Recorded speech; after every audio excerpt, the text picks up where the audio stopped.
What I'd love to talk about now, of course, is the big news that you're now, going over to Daily Wire. Yeah. Tell me a little bit about that process and the decision process of how that ended up coming Well, about. I recorded a video on it. I don't want to bore you or your audience. Yeah, I saw that. Yeah. But my wife and I had been invited to move to Croatia by the Greek Catholic bishop in Zagreb. And we were just so honored and loved him and loved the Catholic people there. And we had kind of decided that we would do that.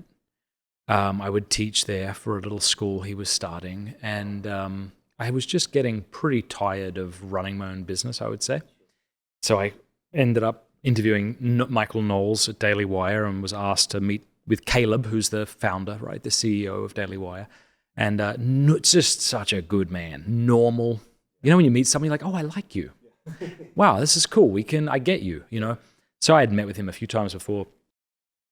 Actually, it was George Farmer, Candace's husband, who brought me in to meet with him maybe a year or two before that because he thought I should. And I couldn't understand why they would want a Catholic show. So anyway, when I met with Caleb this time, he asked me what it would look like to come on board. And I wouldn't really want to. I don't even know if I want to keep doing Pints. But then we kept talking, and I said, well, it would have to be a fully Catholic show. Like, I wouldn't. If you were saying to me, like, behind the scenes, obviously you can't be Catholic. Like, you can interview some Catholics, but obviously it has to appeal to our broader Christian audience. If he said that to me, I absolutely would have said no. Yeah. He said, no, we want it to be exactly what it is now. Wow. Now, I don't even think this is cynical. I just think, they're open capitalists. I think they realize that Catholicism is hot right now and they can milk it. Sure. And I'm okay being milked. That's great. That's going to go well. I remember I was meeting with the COO over there, wonderful fella, but he said, what can I help? Like, what do you want? This is after we had agreed to it. What do you want to do? And I said, I want to preach the word for Christ and invite everybody to join Holy Mother Church. He said, okay. I said, are you Christian? He went, no. And I went, all right, well, that's what I want to do. And he said, well, I can help you do that. So that's it. That's it's awesome. really excited about the opportunity. And the more time I spend with the folks there, the more excited I am about it. Yeah, that's great. I really, like, if I'm just there for 3 years, or say, and I have a larger platform to be able to invite people to become Catholic, I'll be thrilled. And as soon as, if Catholicism is no longer hot and they'd like me to leave, that's fine too. It's really fine. Like, my wife and I will go somewhere else and do something else. So with the decision between, within the Catholic world, as you know, there's kind of Catholics creating content for Catholics, right? Mm-hmm. There's a lot of that. But what I love about this decision, and I'd love to hear kind of your thoughts about it, is that there's this switch that happens, that now there's a much broader audience. And really, that's where you're preaching. That's where you're trying to reach. Here's an example. So when will this be going out, this show? Do you know? It'll be the first week of December. Okay, so here's what's really cool.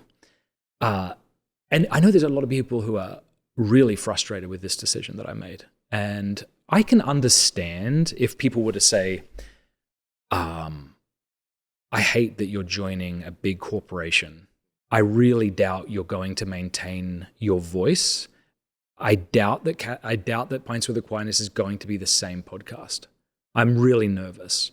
If somebody said that, I would fully agree with that sentiment and wouldn't understand someone who didn't have it. That makes complete sense to me. Yes. Like, if someone I was watching regularly, like Brian Holdsworth or Trent Horn, was about to join some company that I knew nothing about, I'd be really nervous. That, I think, is fine. What I don't think is fine is the slander of, well, I hope you got more than 30 shekels. Now, the first time I saw that, I actually thought it was very clever, and I was tempted to say, oh, way more. The 8th time I saw it, it just feels like regurgitating slander, really. It's slander, actually. And since slander's a serious sin, you should be really careful before you do that, So if somebody says, well, you've sold out, well, that means something. It doesn't just mean you're making more money now than you were, because I am, and I'm glad to. It means you're compromising on your beliefs. That's what they mean.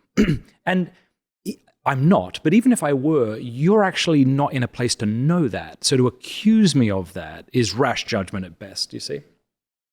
So I look forward to convincing people of goodwill that Pints will be exactly as it has been. And here's what I'm getting to and why I asked you when this is going out.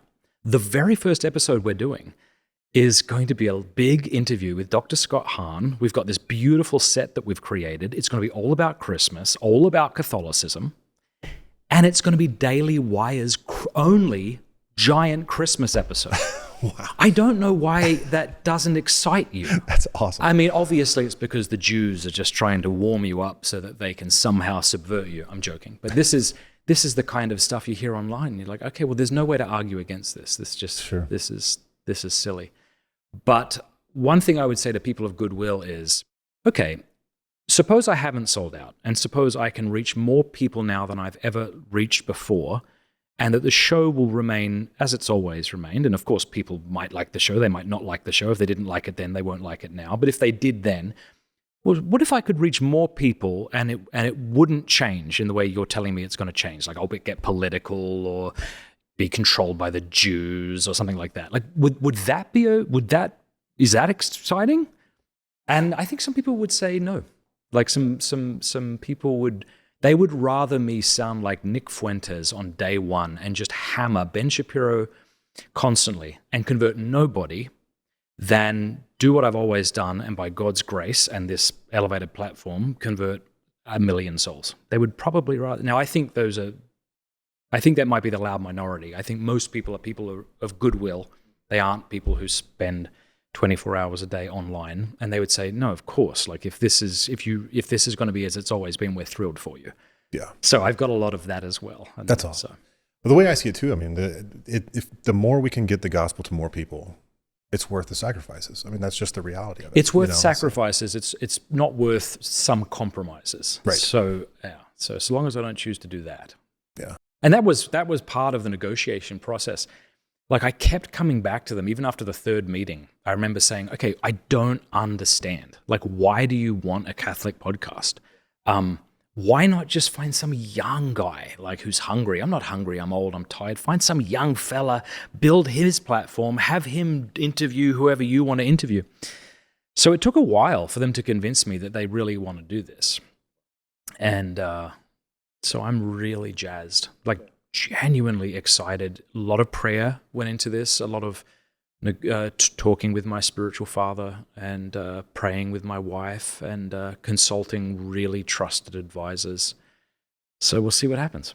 Awesome. Yeah. I'm excited to hear too that your concern about politics being a leading role here, because I'm just happy that a truly Catholic show is going to get a bigger audience. I don't know if I'm allowed to share this or not, but I will, and we'll see what happens. Many people, maybe myself included, thought that Daily Wire told Jordan Peterson to become more political. Oh, really? But since I'm now in the know, yeah, it's actually not at all that at all. Like, really? It's kind of the opposite. If anything, was like, hey, what if we did those things, the psychology stuff? Yeah. So I think what happened was Jordan felt that he saw the demise of his own country, Canada, and saw what was going on and felt compelled to speak. But he certainly wasn't compelled by the Daily Wire. Wow. So I think people saw him join the Daily Wire, get super political, and then look at me about to join and go, oh, please don't do that. And I fully agree with that sentiment. I have no desire, nor does anybody have any stomach to hear my stupid half-baked ramblings that wouldn't be helpful or coherent. We hope you enjoyed the Benedictine Dialogues, a production of Benedictine College in Atchison, Kansas. To catch all the latest and support our growing platform, visit media.benedictine.edu. And be sure to recommend this show to your friends and family. Help us to transform culture in America, one conversation at a time.